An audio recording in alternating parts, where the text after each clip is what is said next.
आज गांधी जी की शहादत का दिन है।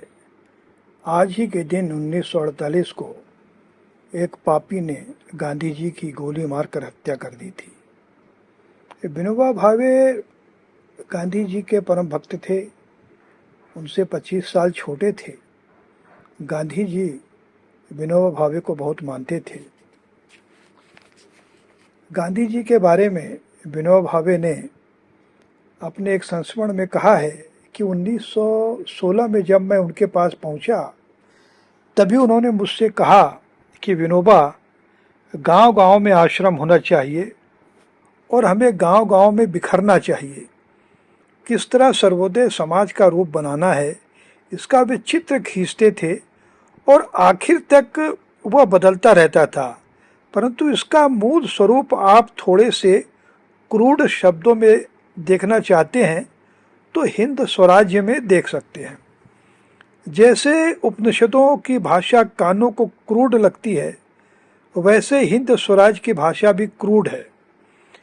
जब हम शंकराचार्य के भाष्य देखते हैं तो उनकी भाषा की सफाई, विवेचन पद्धति, दलील से किसी भी प्रश्न का उत्तर देने की सामर्थ्य, इन सब के सामने उपनिषदों की भाषा क्रूड लगती है। परंतु उपनिषदों की क्रूड भाषा में जो प्राण है वह दूसरी दलील वाली और वैज्ञानिक भाषा में नहीं।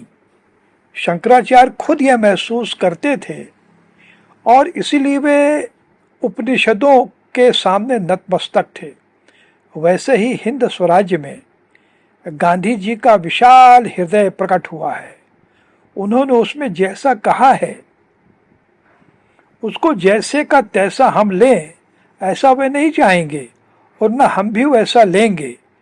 उसमें कुछ परिवर्तन की ज़रूरत है, परंतु जो मूल चीज़ है उसको ध्यान में रखकर हम काम करें तो जिस शक्ति की खोज हुई है उसका उपयोग हम कर सकते हैं। लेकिन आज हालत क्या है? क्षण क्षण क्षीण होते से जीवन, हर क्षण हमारा जीवन क्षीण होता जा रहा है। यह मैं केवल देह के बारे में नहीं, गांधी आचार के बारे में भी कह रहा हूँ।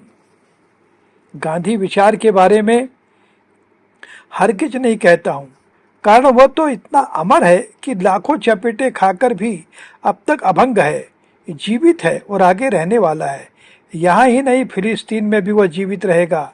इतना प्राणवान विचार है। यह अलग बात है कि स्थान भेद से उसके रूप भिन्न भिन्न होंगे। हर देश और काल में उसका बाह्य रूप भिन्न भिन्न होगा, किंतु उसका अंतः सत्व अमर रहेगा।